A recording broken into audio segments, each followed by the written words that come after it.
तो एसईओ का क्या है, आप करते हैं जो? एसईओ के अंदर काफ़ी आप फील्ड कह सकते हो, जिसमें आपके पास आती है ऑन पेज एसईओ होगी, ऑफ पेज एसईओ होगी, टेक्निकल एसईओ होगी, और आप उसमें कह सकते हैं कीवर्ड रिसर्च होगी।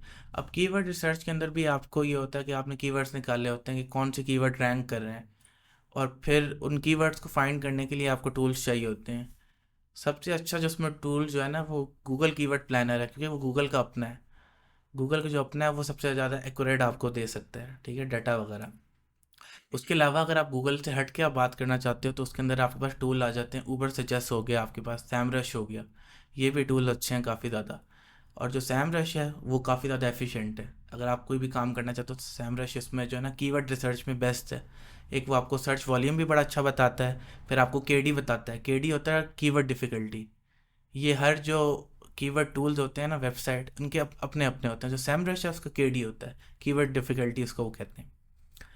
उसमें ये होता है कि आपको वो बताता है कि इतना कीवर्ड की डिफ़िकल्टी है, तो आपने इससे ऊपर जो है ना कीवर्ड, अगर आप स्टार्ट में अगर आपने न्यू वेबसाइट बनाई है फ़र्ज़ जी। करें, तो आपको जो कीवर्ड्स उसमें आपने निकालने हैं ना कीवर्ड डिफ़िकल्टी, वो होने चाहिए आपके 30 या 35 तक। इससे ऊपर आप कीवर्ड डिफ़िकल्टी वाले जो है ना वो आपने नहीं उठाने। अगर आप उठाते हैं तो मुश्किल होती है आपको रैंक करने में। और स्टार्ट में आपको ये देखना पड़ता है कि अगर आपने फ़र्ज़ करें कीवर्ड आपने निकाला वर्क, हाउ टू वर्क, आपने फ़र्ज़ करें इसका सर्च वॉल्यूम आ रहा है 5000, इसका ओवरऑल वर्ल्ड में आ रहा है 5000, फिर आपने इसका देखना है कि अमेरिका में कितना आ रहा है। अगर अमेरिका में इसका 1000 आ रहा है, और फिर आपने देखना है इसका कॉस्ट पर क्लिक क्या आ रहा है, सीपीसी। जी। फिर आपने सीपीएम देखना है। ये दो चीज़ें आपने ये भी देखनी है और केडी देखना है। मगर जो स्टार्ट एज अ बिगनर आप देख रहे हो तो सिर्फ आपको केडी देखना होता है, कीवर्ड डिफ़िकल्टी, आप उस पर फिर कर लेते हो। ठीक हो गया। और एसईओ में इसकी जो ब्रांचेस हैं इनके बारे में आप ज़रा सा एक्सप्लेन करेंगे? जी।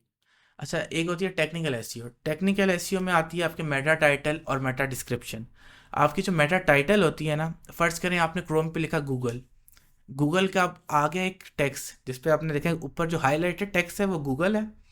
ये है मेटा टाइटल, और उसके नीचे जो काफ़ी जो डिस्क्रिप्शन लिखी हुई है उसको मेटा डिस्क्रिप्शन कहते हैं। जी। ये भी ऑन पेज एसईओ का पार्ट है। ये भी आपको ज़रूरी होता है एसईओ में, क्योंकि जब आप एसईओ कर रहे होते हैं तो आपको इस चीज़ का ख्याल रखना होता है कि ये चीज़ आपकी रैंक करे।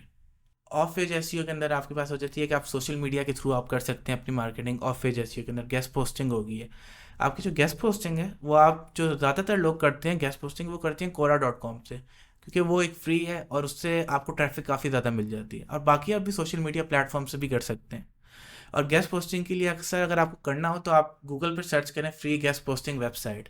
गेस्ट पोस्टिंग वेबसाइट होती हैं वो आपको अलाउ करती हैं कि आप अपनी वेबसाइट की जो है ना लिंक वहाँ पे लगा सकें। उससे भी आपकी जो है ना वेबसाइट को ट्रैफिक मिलती है और बेनिफिट होता है। अच्छा, तो अभी जो फेसबुक का जो है एरा वो तो काइंड ऑफ खत्म ही हो गया, क्योंकि अब इंस्टाग्राम एक्स आ गए हैं, तो इनका मेटा चल रहा है अभी। तो जो है फेसबुक एड्स का, तो इनका क्या फ़ायदा है? फेसबुक एड्स का भी बेनिफिट है थोड़ा बहुत, क्योंकि उस पर आपका जो है ना एक्सपेंस बहुत कम आता है एज़ कम्पेयर टू इंस्टाग्राम। अगर आप इंस्टाग्राम पे एक ऐड रन करते हो लीड का और एक आप ऐड रन करते हो फेसबुक पे, उस पर काफ़ी ज़्यादा डिफरेंस है। अगर आपको फेसबुक पे एक बजट में आपको 40 to 50 लीड्स मिल रही हैं, वहीं उसी बजट के अंदर आपको इंस्टाग्राम पे 5 to 10 लीड्स मिलेंगी या 3 to 2 मिलेंगी, आपको इस टाइप की मिलेंगी। तो ये डिफरेंस है इसमें कि आप फेसबुक पे भी ऐड रन करें, मगर अब जो ज़्यादा मार्केट है वो इंस्टाग्राम पे आ गया। आपने देखा है रील स्क्रॉलिंग। जी, जी। मगर ऐसी भी बात नहीं है कि फेसबुक बिल्कुल डेड हो गया है, क्योंकि फेसबुक काफ़ी लोग देखते हैं। तो फेसबुक काफ़ी पुराना है तो उस वजह से इतनी जल्दी डेड नहीं हो सकता फेसबुक। तो फॉर एग्जांपल हमारे जो नए बिजनेस स्टार्टअप्स होते हैं, तो ये लोग जब अपने फेसबुक पे ऐड रन करते हैं तो ये इस पे कैसे हमें करने चाहिए जिससे हमारी मैक्सिमम रीच हो? अच्छा, जब भी कोई नया फेसबुक पेज स्टार्ट हो और उस पर अगर आप फेसबुक ऐड रन करना चाहते हैं, तो उस पर आपको जो स्टार्ट लेना चाहिए ना वो अवेयरनेस के ऐड से स्टार्ट लेना चाहिए। क्योंकि अवेयरनेस के ऐड में आप जब आप अवेयरनेस का ऐड रन करते हैं उस पर फिर लोगों को अवेयरनेस होती है कि यार ये एक पेज है, ये एग्जिस्ट करता है। जो पेज एग्जिस्ट करता है लोग फिर उसको देखते हैं, बार बार उनके सामने एक ऐड रन हो रहा होगा, तो फिर उनके उसको ऊपर ट्रस्ट बिल्ड हो रहा होगा। उसके बाद फिर आप जाते हो लीड्स की तरफ, फिर आप जाते हो सेल्स की तरफ, और सेल्स और लीड पे आप बाद में जाते हो। कुछ लोग ये होते हैं कि फेसबुक पेज बनाया, वो स्टार्ट में चाहते हैं कि हम लीड्स का या सेल्स का ऐड रन करें और हमें स्टार्ट में लीड्स भी मिल जाएं, उसके बाद हमें सेल्स भी मिल जाएं। तो वो फिर ऐसा पॉसिबल नहीं है। ऐसा आपका जो है ना पेज पे रिस्पॉन्स अच्छा नहीं आता। अच्छा, तो आपके हिसाब से सबसे बेस्ट प्लेटफॉर्म कौन सा रहेगा कि अगर किसी नए स्टार्टअप ने अपनी मार्केटिंग करनी है उसके लिए? आजकल के वक्त से सबसे ज़्यादा जो बेस्ट प्लेटफॉर्म है वो एक इंस्टाग्राम है और एक टिकटॉक है। ये आपके लिए बेस्ट है क्योंकि टिकटॉक की आपके पास ऑडियंस काफ़ी ज़्यादा आ जाती है, और इंस्टाग्राम भी आजकल काफ़ी ज़्यादा चल रहा है, और सबसे ज़्यादा अगर आप देखा जाए रिस्पॉन्स सेल्स में जो आता है वो इंस्टाग्राम पे आता है। आपको आपको इंस्टाग्राम के एड्स पे भी सेल्स आती हैं। उसके अलावा अगर आप इंस्टाग्राम एड्स नहीं करना चाहते तो आप अपना सोशल मीडिया पेज बनाएं और उसके ऊपर खुद ही कंटेंट बनाएं, उसके थ्रू सेल्स करें, तो आपकी काफ़ी ज़्यादा सेल्स हो सकती हैं उससे। तो अब अगर एक नया स्टार्टअप बिजनेस है, किसी ने हम्म, स्टार्ट किए, तो उसमें जब सेल्स की बारी आती है तो हमें उसमें एक प्रोडक्ट चाहिए होती है। अब उस एक प्रोडक्ट को सिलेक्ट करना, एक विनिंग प्रोडक्ट को हम्म। सिलेक्ट करना है, उसमें हमें जो हर्डल्स आते हैं हमारे नए स्टार्टअप को, तो उसके लिए अगर आप कुछ आसानी के लिए बता दें। प्रोडक्ट हंटिंग के लिए हम लोगों को ये करना पड़ता है, ऐसा प्रोडक्ट ढूंढना पड़ता है जो लोगों की नीड हो, क्योंकि नीड आपकी कभी ख़त्म नहीं होती। तो ऐसा प्रोडक्ट आप ढूंढें जो लोगों की ज़रूरत हो, तो उससे फिर आपको बेनिफिट होता है, फिर सेल अच्छा होता है। उस पर फिर आप ऐड रन करोगे, लोगों को फिर वो चीज़ चाहिए। जैसे अगर आप स्किन केयर प्रोडक्ट की बात करें, वो लड़कियों की नीड है कि जैसे एक्ने क्रीम होगी या दूसरी ब्राइटनिंग क्रीम भी आप कर लें, क्योंकि लड़कियां तो लगाती हैं, उनको चाहिए होती है चीज़ें। सही। ठीक है, और अगर लड़कों की बात करें तो लड़कों की ज़रूरत आप कह सकते हैं टी शर्ट्स लगा लीजिए, नॉर्मल प्राइस पे होगी, या आपने वॉच कर ली, ये चीज़ें बिकती हैं। मगर अगर आप प्रोडक्ट हंटिंग डिजिटल प्रोडक्ट की बात करें तो फिर आप वो स्पेसिफिक देखते हैं यार डिजिटल प्रोडक्ट में क्या चीज़ आ रही है। जैसे आप देखते हैं डॉट प्रीमियर प्रो की टेम्पलेट्स काफ़ी लोग बेच रहे होते हैं डिजिटल प्रोडक्ट्स में, वो भी काफ़ी लोग लेते हैं, जिसके अंदर साउंड इफेक्ट्स होते हैं, वीडियो ट्रांजिशन होती हैं, लट्स होते हैं, आपके ये डिफरेंट चीज़ें होती हैं, लोग इससे भी बड़ा अट्रैक्ट करते हैं।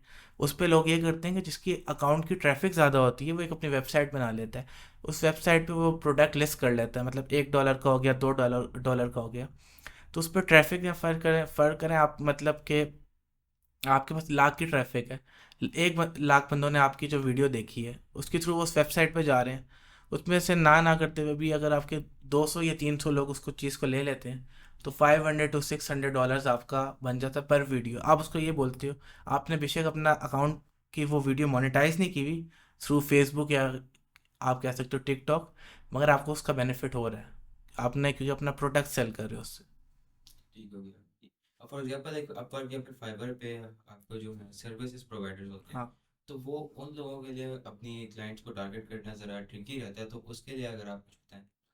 अच्छा, अगर कोई भी नया स्टार्टअप है और उसने काफ़ी बंदे हायर किए, जैसे वीडियो एडिटर हो गया, ग्राफिक डिज़ाइनर हो गया, डिजिटल मार्केटर हो गया उसके पास, और उसने हायर करके अब वो क्लाइंट अप्रोच करना चाहता है, और मतलब ओवरसीज़ क्लाइंट अप्रोच करना चाहता है, तो उसके लिए वो ये कर सकता है कि अपनी वेबसाइट बना ले, या तो अपनी वेबसाइट बना के उस पर सर्विसेज कर ले, उस वेबसाइट की एसईओ कर ले, और उसकी सोशल मीडिया मार्केटिंग कर ले। सोशल मीडिया मार्केटिंग और वेबसाइट की एसईओ के थ्रू वो जो है ना अपने पास ऑडियंस लाए, वहाँ पे अपनी सारी सर्विसेज और पोर्टफोलियो अपना रखे, तो उसके थ्रू वो क्लाइंट्स पकड़े। एक आपके पास होगी सोशल मीडिया मार्केटिंग होगी, और एक आपके पास होगी वेबसाइट। वेबसाइट को आपने ग्रो करना है एसईओ के थ्रू, और उसके बाद आप लोग उस पर फेसबुक एड्स कर सकते हैं, इंस्टाग्राम एड्स कर सकते हैं, और टिकटॉक एड्स कर सकते हैं।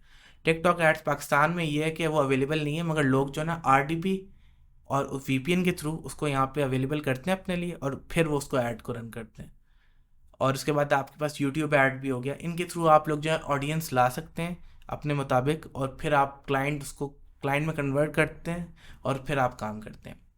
और दूसरा तरीका ये भी है कि अगर आप करना चाहते हैं फ्रीलांसिंग वेबसाइट के थ्रू, तो फ्रीलांसर वेबसाइट है, आप वहाँ से भी कर सकते हैं। अपवर्क है, आप वहाँ से भी कर सकते हैं। और फाइवर पे थोड़ा सा उस काइंड ऑफ अगर आप बिजनेस की बात करते हैं तो स्लो है काम, मगर अपवर्क और जो बाकी प्लेटफॉर्म है फ्रीलांसर, वो आपके लिए बेस्ट है। ठीक है, चलिए शुक्रिया फारिस भाई कि आपका इतना कि आप यहाँ पर हमारे पॉडकास्ट हमारे शो पे आए। और मिलते हैं फिर आप लोगों से एक और पॉडकास्ट में, एक नए शो में, एक नए गेस्ट के साथ। तब तक के लिए आपका होस्ट वासिफ साइनिंग आउट, फी अमान।